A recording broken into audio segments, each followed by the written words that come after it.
Sponsor Unnikrishnan പോറ്റിയെ പ്രതിക്കൂട്ടിലാക്കി സ്വർണ്ണപ്പാളി വിവാദത്തിൽ നിർണായക നിഗമനത്തിലേക്ക് Devaswom vigilance. സ്വർണ്ണപ്പാളി മാറ്റിയത് ദേവസ്വം വിജിലൻസ് സ്ഥിരീകരിച്ചു. ഉണ്ണികൃഷ്ണൻ പോറ്റി സ്വർണ്ണപ്പാളികൾ മാറ്റിയെന്നാണ് വിലയിരുത്തൽ. സ്വർണ്ണപ്പാളികളുടെ കാലപ്പഴക്കം നിർണ്ണയിക്കാൻ ദേവസ്വം വിജിലൻസ് ആവശ്യപ്പെട്ടേക്കും. 24 ബിഗ് ബ്രേക്കിംഗ്. ഷഫീദ് റാവുത്തറ വാർത്തയുടെ വിവരങ്ങൾ വെച്ചിരുന്നു. ഷഫീദ്, അങ്ങനെയെങ്കിൽ കുറച്ചുകൂടി സ്ഥിതിഗതികൾ ഗുരുതരമാകുന്നു. അറ്റകുറ്റപ്പണിക്കായി കൊണ്ടുപോയ ദ്വാരപാലകരുടെ പാളിയല്ല തിരികെ വന്നത്, അത് ഡ്യൂപ്ലിക്കേറ്റ് ആണ്, അത് വ്യാജമാണ് എന്ന് സ്ഥിരീകരിക്കുകയാണോ ദേവസ്വം വിജിലൻസ്?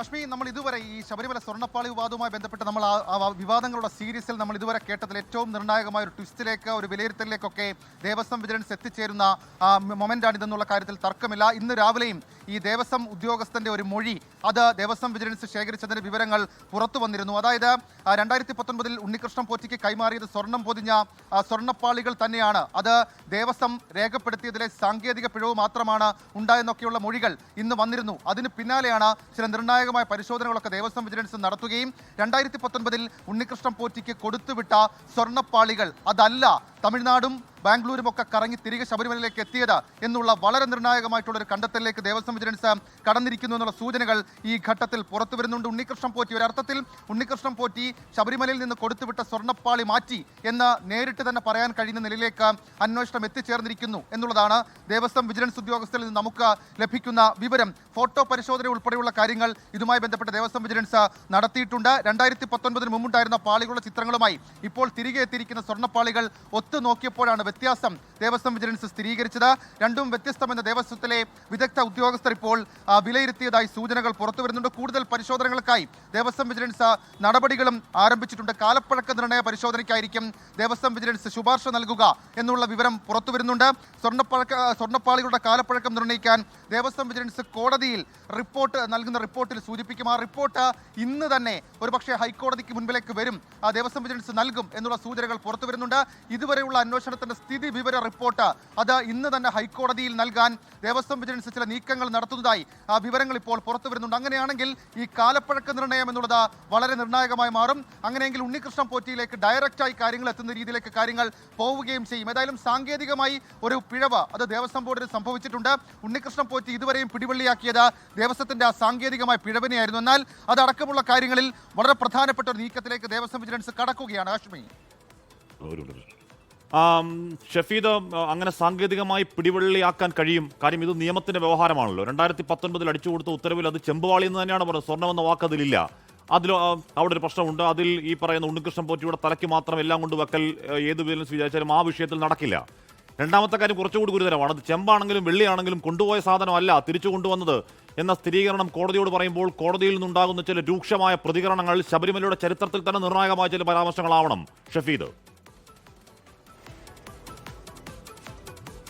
അശ്വി, ഉറപ്പായിട്ടും ഇന്ന് ഈ സ്ഥിതിവിവര റിപ്പോർട്ട് കോടതിയുടെ മുൻപിലേക്ക് വരികയും ആ സ്ഥിതിവിവര റിപ്പോർട്ടിലേക്ക് എന്താണ് എയ്ഡ് ചെയ്യുന്നത്, അതായത് എന്താണ് അതിലേക്ക് ദേവസ്വം വിജിലൻസ് ഉദ്ദേശിക്കുന്നത് എന്നുള്ള കാര്യം ഉറപ്പാണ്. ശാസ്ത്രീയ പരിശോധന ഇക്കാര്യത്തിൽ നടത്തണം എന്നുള്ളതാണ്. സ്വാഭാവികമായും ആ ശാസ്ത്രീയ പരിശോധന നടത്തുമ്പോൾ 2019 ഇവിടെ നിന്ന് കൊടുത്തുവിട്ട കാര്യമല്ല തിരികെ എത്തിയതെന്നുള്ള കാര്യം ഉറപ്പിക്കാൻ കഴിയും. അത് ദേവസ്വം വിജിലൻസിന്റെ അന്വേഷണത്തിൽ നിർണായകമാണ്, വഴിത്തിരിവാണെന്നുള്ള കാര്യം ഉറപ്പാണ്. രണ്ടാമത്തേത് ഹാഷ്മി സൂചിപ്പിച്ചതുപോലെ തന്നെ ഉണ്ണികൃഷ്ണൻ പോറ്റിയുടെ തലയിലേക്ക് മാത്രം ഇതിടാൻ കഴിയുകയുമില്ല. മാത്രമല്ല സാങ്കേതികമായി ഈ വിഷയം 2019 ഉത്തരവിൽ ചെമ്പുപാളി എന്ന് രേഖപ്പെടുത്തി അത് ദേവസ്വം ഉദ്യോഗസ്ഥരുടെ സാങ്കേതിക പിഴവ്, അതല്ലെങ്കിൽ അതിന് മുൻപുള്ള കാലത്ത് ആ ടേം അതാണ് ഉപയോഗിച്ച് വന്നിരുന്നത്. ചെമ്പുപാളി എന്ന് പറയപ്പെടുന്ന ടെർമിനോളജിയിലാണ് അത് അറിയപ്പെട്ടിരുന്നത് എന്നൊക്കെയുള്ള ഒരു വിശദീകരണം ദേവസ്വം വിജിലൻസിന്റെയും ദേവസ്വം ബോർഡിന്റെയും ഒക്കെ ഭാഗത്തു നിന്നുണ്ടാകണം. പക്ഷേ അതടക്കമുള്ള കാര്യങ്ങളിലും അന്വേഷണം വേണം എന്നുള്ള കാര്യം ഉറപ്പാണ്. 1999 വിജയ് മല്യ സ്വർണം പൊതിഞ്ഞു കൊടുത്തത് മുതൽ 2019 ഇത് കൈമാറ്റം ചെയ്യപ്പെട്ടത് വരെയുള്ള കാലത്തിനിടയിൽ എന്തൊക്കെ ആ സ്വർണ്ണപ്പാളികൾക്ക് സംഭവിച്ചു, അതിനെ ഏത് ടേം ഇട്ട് വിളിച്ചെന്ന് പറഞ്ഞാലും അത് എത്ര കിലോ തൂക്കമുണ്ടായിരുന്നു,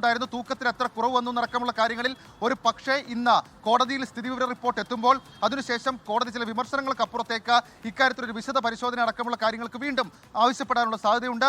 മാത്രവുമല്ല ഇപ്പോൾ തന്നെ നമുക്കറിയാം കോടതി നിർദ്ദേശപ്രകാരം തന്നെ ഒരു തുറന്ന പരിശോധനയിലേക്ക് കാര്യങ്ങൾ പോവുകയാണ്. അതിൽ അടയാളപ്പെടുത്തുക എന്നതിനപ്പുറത്തേക്ക്, തൂക്കമെന്നതിനൊക്കെ അപ്പുറത്തേക്ക് ഇവിടെ നിന്ന് കൊണ്ടുപോയ കാര്യമല്ല തിരികെ എത്തിയത്. അങ്ങനെയെങ്കിൽ ഉണ്ണികൃഷ്ണൻ പോറ്റി ഇപ്പോൾ സാങ്കേതികമായി ഉയർത്തുന്ന 2019 ആ ഒരൊറ്റ ഉത്തരവ് കൊണ്ട് മാത്രം അദ്ദേഹത്തിന് പ്രതിരോധം തീർക്കാൻ കഴിയില്ല എന്നുള്ളതും ഏറ്റവും പ്രധാനപ്പെട്ട കാര്യമായി മാറും. ശബരിമല ഇപ്പോൾ അയ്യപ്പ ഭക്തരല്ലാത്തവർക്ക് അല്ലെങ്കിൽ ഭക്തരല്ലാത്തവർക്ക് ശബരിമലയിലെ കാര്യങ്ങൾ, സ്വർണം എന്ന് 4 കിലോ സ്വർണം, അതിൻ്റെ 4 കിലോ എന്ന് പറഞ്ഞാൽ എത്ര പവനാണ്, ഒരു പവൻ ഇന്നത്തെ വില എത്രയാണ്, ആ പവന് ഇൻറ്റു അത്രയും സ്വർണം, അതിൻ്റെ വില എത്രയാണ് എന്നൊക്കെയാണ് ഒരുപക്ഷെ ഭക്തരല്ലാത്ത മെറ്റീരിയലായി ചിന്തിക്കുന്ന ആൾക്കാർക്ക് ആലോചിക്കാൻ കഴിയുക. ഭക്തർ ആയവർക്കുള്ളത് അങ്ങനെയല്ല. അവിടെയുള്ളത് സ്വർണ്ണമായിക്കോട്ടെ, ചെമ്പാവട്ടെ, ഇനി 4 കിലോ കരിക്കട്ട ആയിക്കോട്ടെ, അവർക്കത് പ്രൈസ്ലെസ് ആണ്, അത് അമൂല്യമാണ്. പ്രത്യേകിച്ച് ശബരിമല മൂർത്തിയുടെ വിഗ്രഹത്തിൻ്റെ ഇരുവശത്ത് നിൽക്കുന്ന അവരുടെ ശാസ്താവിൻ്റെ സംരക്ഷകർ എന്ന് വിളിക്കപ്പെടുന്ന ദ്വാലപാലകരെ അവിടുന്ന് എടുത്തുകൊണ്ട് പോയിട്ട് തിരിച്ചുകൊണ്ട് ഒരു ഉടായ്പ സാധനം കൊണ്ട് വെച്ചു എന്ന് പറയുന്നത് വിശ്വാസി മനസ്സുകൾ ഉണ്ടാക്കുന്ന മുറിവ്, അത് ഭീകരമായ മുറിവാകും. ഷഫീദ്, അതിലേക്ക് ദേവസ്വം വിജിലൻസ് എത്തുന്നത് എങ്ങനെയാണ്? അത് ഗൗരവപൂർണ്ണമായി തന്നെ കണ്ടെത്തുകയാണോ? തിരിച്ചു കൊണ്ടുവച്ചത് മാറ്റ സാധനമാണ്, അത് വ്യാജമാണ്, ഡ്യൂപ്ലിക്കേറ്റ് ആണെന്ന് ഉത്തരവാദിത്തോട് കണ്ടെത്തുകയാണോ വിജിലൻസ്? ഷഫീദ്. അശ്മി, ഉറപ്പായിട്ടും. കാരണം ഇതിലിപ്പോൾ പൊളിറ്റിക്കൽ വിവാദങ്ങൾ, രാഷ്ട്രീയ വിവാദങ്ങൾ ഒരു വശത്തുണ്ട്. പ്രതിപക്ഷം ഇന്ന് നിയമസഭയിലടക്കം ഇത് ഉന്നയിക്കുന്നുണ്ട്. നിലവിലിപ്പോൾ സംസ്ഥാന സർക്കാർ അടക്കം പ്രതിരോധത്തിലാണ്, ദേവസ്വം വകുപ്പ് പ്രതിരോധത്തിലാണ്, ദേവസ്വം ബോർഡ് പ്രതിരോധത്തിലാണ്. കഴിഞ്ഞ ദിവസം ദേവസ്വം പ്രസിഡന്റ് വളരെ ക്ലീഷേ രൂപത്തിൽ പറഞ്ഞു പോയൊരു കാര്യമുണ്ട്. 2019 നടന്നതിന് ഞാനെങ്ങനെ ഉത്തരവാദിയാണ്, ഞാനെങ്ങനെ മറുപടി പറയാം, അങ്ങനെ ഒന്നും പറയാൻ കഴിയില്ല. കാരണം ഇപ്പോഴത്തെ ദേവസ്വം അധികാരികൾ ദേവസ്വം ബോർഡാണ്. ശബരിമലയിൽ ഇപ്പോഴുള്ള ഒരു നെയ്ത്തേങ്ങയാണെങ്കിൽ കൂടി അത് ഏതെങ്കിലും തരത്തിൽ കൈമാറ്റം ചെയ്യപ്പെട്ടിട്ടുണ്ടെങ്കിൽ, അതല്ലെങ്കിൽ ആചാരലംഘനം നടന്നിട്ടുണ്ടെങ്കിൽ സ്വാഭാവികമായും അത് ശബരിമല എന്ന് പറയപ്പെടുന്ന വിശ്വാസ പ്രശ്നത്തിന്റെ ഭാഗമായി അവിടെ നിന്ന് ഹഷ്മി സൂചിപ്പിച്ചതുപോലെ തന്നെ കരിക്കട്ട എന്നല്ല മറ്റെന്ത് സാധനമാണെങ്കിലും അത് ക്രയവിക്രയം ചെയ്യുന്നതിന് കൃത്യമായ ഒരു പ്രോട്ടോകോൾ ഉണ്ട്, ഒരു ശബരിമല മാനുവൽ ഉണ്ട്. ആ മാനുവൽ അടക്കമുള്ള കാര്യങ്ങൾ പരിശോധിക്കപ്പെട്ടിട്ടുണ്ടോ, ആ മാനുവൽ പാലിക്കപ്പെട്ടിട്ടുണ്ടോ എന്നൊക്കെയുള്ള കാര്യം ഏറ്റവും പ്രധാനം. 2019 ഉണ്ണികൃഷ്ണൻ പോറ്റി ഇക്കാര്യങ്ങൾ ചെന്നൈയിലേക്കും ബാംഗ്ലൂരിലേക്കും ഒക്കെ കൊണ്ടുപോകുമ്പോൾ ശബരിമല മാനുവൽ അതിനെക്കുറിച്ച് അറിവില്ല എന്നുള്ളതാണ്, അറിഞ്ഞില്ല എന്നുള്ളതാണ് ഉണ്ണികൃഷ്ണൻ പോറ്റി ഈ വിഷയവുമായി ബന്ധപ്പെട്ട് ദേവസ്വം വിജിലൻസിന് നൽകിയിരിക്കുന്ന മൊഴി. പക്ഷേ അത് ആ അർത്ഥത്തിൽ ദേവസ്വം ബോർഡിന് കൈകഴുകാൻ കഴിയുന്ന ഒരു കാര്യവുമല്ല. എന്തുകൊണ്ട് മാനുവൽ പാലിക്കപ്പെട്ടിട്ടില്ല എന്നുള്ള ചോദ്യം കോടതി ഉറപ്പായിട്ടും ദേവസ്വം ബോർഡിനോട് ചോദിക്കുമെന്നുള്ള കാര്യത്തിൽ തർക്കമില്ല. പക്ഷേ ഇവിടുത്തെ ഇപ്പോഴത്തെ വിഷയം അത് ഗൗരവമുള്ളൊരു വിഷയമായി മാറിയത് ശബരിമലയിലെ ദ്വാരപാലക ശില്പങ്ങളിലെ സ്വർണ്ണപ്പാളി അത് പവിത്രമായ സംഭവമാണ്. വിശ്വാസികളെ സംബന്ധിച്ച് അത് അവരുടെ ദർശനത്തിലേക്ക് എത്തുന്ന ഏറ്റവും പ്രധാനപ്പെട്ട വാതിലുകളിൽ ഒന്നാണ്. അങ്ങനെയുള്ള ശബരിമലയിലെ ഒരു വിശ്വാസ പ്രശ്നത്തിന്റെ ഭാഗമായുള്ള ഒരു മെറ്റീരിയലിനെ അല്ലെങ്കിൽ ഒരു ഒബ്ജക്റ്റ് അതിനെ ഈ രീതിയിൽ ഒരു പ്രോട്ടോക്കോളും പാലിക്കപ്പെടാതെ അതിനെ ഏതെങ്കിലും തരത്തിൽ ഗൗരവത്തിൽ കാണാതെ അത് റീപ്ലേസ് ചെയ്യപ്പെട്ടിട്ടുണ്ടെങ്കിൽ സ്വാഭാവികമായും അത് ഓഡിറ്റ് ചെയ്യപ്പെടേണ്ട സാധനമാണ്. മാത്രവുമല്ല, ഓഡിറ്റ് ചെയ്യപ്പെടുന്നു എന്നതിനപ്പുറത്തേക്ക് അത് എല്ലാ തരത്തിലും പരിശോധിക്കപ്പെടണം. അതിന്റെ വീഴ്ച ദേവസ്വം ബോർഡും അംഗീകരിക്കേണ്ട കാര്യമാണ്. ഏതെങ്കിലും തരത്തിൽ കോടതി ഒരു വിവരശേഖരണം നടത്തി ഓഡിറ്റ് റിപ്പോർട്ട് പരിശോധിച്ച് അതിനെക്കുറിച്ച് അന്വേഷണം നടത്തി ദേവസ്വം ബോർഡ് കണ്ടുപിടിക്കേണ്ട കാര്യമായിരുന്നില്ല അതെന്നുള്ളതും ഏറ്റവും ശ്രദ്ധേയമായിട്ടുള്ള കാര്യം. ഏതായാലും ഈ വിവാദങ്ങളിൽ ദേവസ്വം ബോർഡ് ഇപ്പോൾ നടത്തിയിരിക്കുന്നത് ഒരു ശാസ്ത്രീയ പരിശോധനയാണോ എന്ന് നമുക്ക് ഉറപ്പിക്കാൻ കഴിയില്ല. പക്ഷേ ഫോട്ടോ പരിശോധനയിൽ ആ സ്വർണ്ണപ്പാളിയല്ല ഇപ്പോൾ തിരികെ കൊണ്ടുവന്നിരിക്കുന്ന സ്വർണ്ണപ്പാളി എന്ന് ഉറപ്പിക്കുന്നുണ്ട്. അത് കൂടുതൽ സ്ഥിരീകരിക്കാൻ വേണ്ടിയിട്ടാണ് കോടതിയിൽ ഇന്ന് ഒറിജിനൽ സ്വർണ്ണപ്പാളി എവിടെയാണെന്ന് ചോദ്യമുണ്ടല്ലോ. അതിന് കാലപ്പഴക്കത്തിന്റെ മൂല്യമുണ്ട്. ശബരിമലയിൽ അത്രയും വർഷം ശാസ്താവിന് ഇരുവശവും ഇരുന്ന കാവൽക്കാർ എന്ന വിശ്വാസപരമായ മൂല്യമുണ്ട്. അത് മറച്ചു വിറ്റോ ഷഫീദ്? എന്ന് പറഞ്ഞാൽ ഇതെവിടെ പോയെന്ന് അറിയണ്ടേ? കൊണ്ടുപോയ സാധനത്തിന് പകരം ഇപ്പോൾ സ്മാർട്ട് ക്രിയേഷൻ അഭിഭാഷകൻ തന്നെ പറയുന്നുണ്ട്, സ്മാർട്ട് ക്രിയേഷൻസ് ചെയ്യുന്നത് ഏതെങ്കിലും തരത്തിൽ പഴയ ചെമ്പിൽ സ്വർണം പൂശുന്ന പണി അവർ ചെയ്യില്ല. അവർ കാലങ്ങളായി ചെയ്യുന്നത് ഫ്രഷ് ചെമ്പിൽ, പുതിയ ചെമ്പിൽ സ്വർണം പൂശുന്ന പണി മാത്രമേ അവർ ചെയ്യൂ എന്ന് ആവർത്തിച്ചപ്പോൾ തന്നെ ഈ വാർത്ത വരുമെന്ന് നമ്മൾ സംശയിച്ചതാണ്. പഴയ പാളി എവിടെ എന്ന വിജിലൻസിന് സൂചനയുണ്ടോ ഷഫീദ്? അത് പിടിച്ചെടുക്കണം, തിരികെ ശബരിമലയിൽ സ്ഥാപിക്കേണ്ടതുമാണ് ഷഫീദ്. ഹഷ്മി, ഇക്കാര്യത്തിൽ ഹഷ്മി സൂചിപ്പിച്ചൊരു കാര്യം തന്നെയാണ് ഏറ്റവും പ്രധാനം. അതായത് ഉണ്ണികൃഷ്ണൻ പോറ്റി ഈ സ്വർണ്ണപ്പാളി എടുത്തുകൊണ്ടുപോയി അത് മറ്റെവിടെയെങ്കിലും കൊണ്ടുപോയെന്നതിനൊക്കെ അപ്പുറത്തേക്ക് അത് ഉണ്ണികൃഷ്ണൻ പോറ്റി തന്നെയാണോ കൊണ്ടുപോയത്, അതല്ല കാലക്രമേണ വന്നിട്ടുള്ള ഒരു ചുരണ്ടൽ പ്രോസസ്സിന്റെ ഭാഗമായി സംഭവിച്ചതാണോ?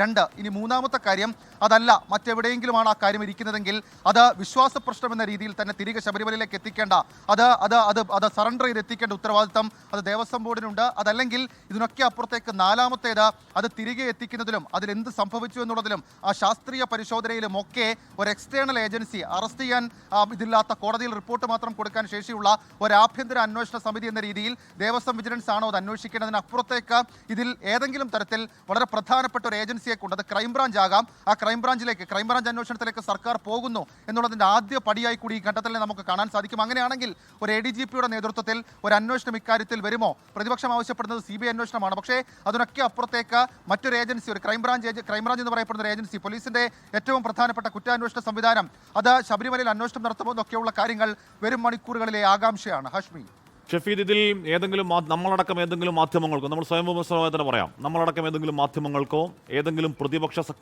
കക്ഷികൾക്കോ ഇതിൽ ഏതെങ്കിലും തരത്തിലുള്ള ക്രെഡിറ്റ് എടുക്കാനുള്ള അവകാശമില്ല.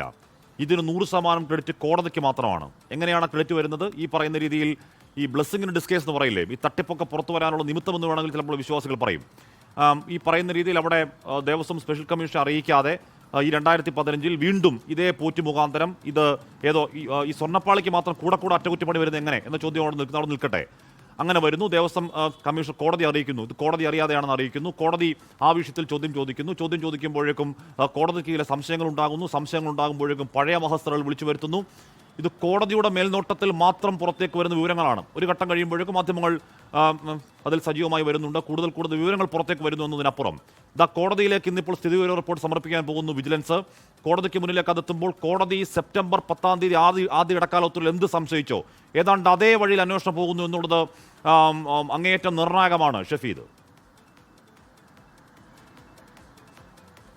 ഹഷ്മി, ഉറപ്പായിട്ടും അതിൽ ഏറ്റവും പ്രധാനപ്പെട്ട കാര്യം ഇത് ഇടയ്ക്കിടയ്ക്ക് എങ്ങനെയാണ് ഈ സ്വർണ്ണപ്പാളികൾക്ക് അറ്റകുറ്റപ്പണി വരുന്നത്. സ്വാഭാവികമായും മുൻ ദേവസ്വം ഉദ്യോഗസ്ഥരടക്കം അതല്ലെങ്കിൽ മുൻ ദേവസ്വത്തിന് ചുമതല ഉണ്ടായിരുന്ന ആൾക്കാരടക്കം പറഞ്ഞ വിചിത്രമായ ന്യായീകരണങ്ങളൊക്കെ നമ്മൾ കേട്ടതാണ്. പക്ഷേ അതിനൊക്കെ അപ്പുറത്തേക്ക് കോടതി എവിടെ നിന്നാണോ ഈ അന്വേഷണം ആരംഭിക്കാൻ പറഞ്ഞു തുടങ്ങുന്നതിൻ്റെ സംശയം, ആ സംശയത്തിൻ്റെ അതേ പാതയിൽ തന്നെ ഇക്കാര്യങ്ങൾ പോകുന്നു. അതിനൊക്കെ അപ്പുറത്തേക്ക് അതിൻ്റെ വില അത് എത്ര ലക്ഷമാണെങ്കിലും എത്ര കോടിയാണെങ്കിലും ശബരിമല എന്ന് പറയപ്പെടുന്ന വിശ്വാസ പ്രശ്നമാണ്. ആ വിശ്വാസ പ്രശ്നത്തിൽ അവിടെ ഓഡിറ്റ് ചെയ്യപ്പെടേണ്ട സംവിധാനം അനങ്ങിയില്ല. ഒരു അനങ്ങാപ്പാറ നയം സമീപിച്ച് അവിടെ ഇരുന്നു. അതിനൊക്കെ അപ്പുറത്തേക്ക് ഇപ്പോൾ ഈ വിവാദങ്ങളിലൊക്കെ കാരണമായത് എന്താണ് ചോദിച്ചാൽ ഹഷ്മി സൂചിപ്പിച്ചതുപോലെ തന്നെ കോടതിയിലെത്തിയ വിഷയം, കോടതി ഇനിഷ്യേറ്റീവ് എടുക്കുന്നു, കോടതി അന്വേഷണം പറയുന്നു, കോടതി ഓഡിറ്റ് റിപ്പോർട്ട് തേടുന്നു, കോടതി കണ്ടെത്തുന്നു. ഒടുവിൽ ദേവസ്വം വിജിലൻസ് അന്വേഷിക്കുമ്പോൾ കോടതി ആ പറഞ്ഞ സംശയങ്ങളിലൊക്കെ ആകത്തുകയിലേക്ക് കാര്യങ്ങൾ പോകുമ്പോൾ ഇനി രണ്ട് പ്രധാനപ്പെട്ട കാര്യങ്ങളുണ്ട്. ഒന്ന്, ദേവസ്വം ബോർഡ് ഇക്കാര്യത്തെ എങ്ങനെ വിശദീകരിക്കും? പ്രത്യേകിച്ച് അത് PS പ്രശാന്ത് അടക്കം ഉത്തരവാദിയാണ്. കാരണം കൃത്യമായ ഓഡിറ്റിംഗ് ശബരിമലയിൽ നടത്തണം. അതായത് ഹൈക്കോടതിയുടെ തന്നെ ഡിവിഷൻ ബെഞ്ചിന്റെ മുൻപുള്ള ഉത്തരവിൽ ഇസഡ് സോൺ കാറ്റഗറിയിൽ പെടുന്ന അതീവ സുരക്ഷയുള്ള അതീവ വിശ്വാസ പ്രശ്നങ്ങളുള്ള ഒരു സ്ഥലത്ത് അവിടെ ഉണ്ടായിരുന്ന ഒരു കാര്യത്തെ റീപ്ലേസ് ചെയ്യുമ്പോൾ അതിന്റെ മാനുവൽ പാലിച്ചിട്ടില്ല എന്നുള്ളത് ഒന്നാമത്തെ കാര്യം. രണ്ടാമത്തേത്, അത് മാനുവൽ പാലിക്കപ്പെടാത്തതിന്റെ കാരണം എന്താണ്? ശബരിമല ആ ഗൗരവത്തിലാണോ കാണുന്നതെന്നൊക്കെയുള്ള ചോദ്യങ്ങൾ അത് ദേവസ്വം ബോർഡിനെതിരെ കോടതിയിൽ നിന്നുണ്ടാകുമെന്നുള്ളതും ഏറ്റവും ശ്രദ്ധേയമായിട്ടുള്ള കാര്യം. ഇനി മൂന്നാമത്തെ കാര്യമാണ് നമ്മൾ ഈ പറയുന്ന ഇക്കാര്യം, ഈ സ്വർണ്ണപ്പാളി അങ്ങോട്ടേക്ക് കൊണ്ടുപോയതല്ല ഇങ്ങോട്ടേക്ക് വന്നതെങ്കിൽ അതെവിടെ, അതിന് പിന്നിൽ ആര്? ശബരിമലയിൽ മുഖ്യമന്ത്രി പിണറായി വിജയൻ അടക്കം ഒരു ഘട്ടത്തിൽ പറഞ്ഞതുപോലെ ഏതെങ്കിലും തരത്തിലൊരു ഗൂഢസംഘം അതല്ലെങ്കിൽ അങ്ങനെ വിശ്വാസങ്ങളെ വിറ്റ് ജീവിക്കുന്ന ഒരു സംഘം പ്രവർത്തിക്കുന്നുണ്ടെങ്കിൽ അത് വിശ്വാസി സമൂഹത്തോട് മൊത്തം കാണിക്കുന്ന വഞ്ചനയാണ്. അവരെ എങ്ങനെ കണ്ടെത്തും, അവരെ എങ്ങനെ പുറത്താക്കും? അതിനൊക്കെ അപ്പുറത്തേക്ക് ഇപ്പോൾ പോയിട്ടുണ്ടെങ്കിൽ ആ സ്വർണ്ണപ്പാളി എങ്ങനെ കണ്ടെത്തി ഇവിടേക്ക് എത്തിക്കും? അത് ആരുടെ പക്കലാണ്? അതല്ല നേരത്തെ തന്നെ പല വിമർശനങ്ങൾ ഉയർന്നതുപോലെ തന്നെ ചുരണ്ടി എടുത്ത് കാലങ്ങളായി ചുരണ്ടി എടുത്ത് മാറ്റിയതാണോ എന്നൊക്കെയുള്ള ചോദ്യങ്ങൾക്ക് കോടതിക്ക് മുൻപിൽ ഒരുപാട് സംശയങ്ങൾ അവിടെയുണ്ട്. ഈ പറയുന്ന 2019 എങ്ങനെയാണ് സ്വർണ്ണപ്പാളി ചെമ്പുപാളി ആയത്? തിരിച്ചു വരുമ്പോഴേക്കും കുറഞ്ഞ തൂക്കം രേഖപ്പെടുത്താത്ത എന്താണ്? ഇക്കാലം അത്രയും അത് മൂടിവെച്ചത് എന്താണ്? എന്തിനാണ്? ആരാണത് മൂടിവെച്ചത്?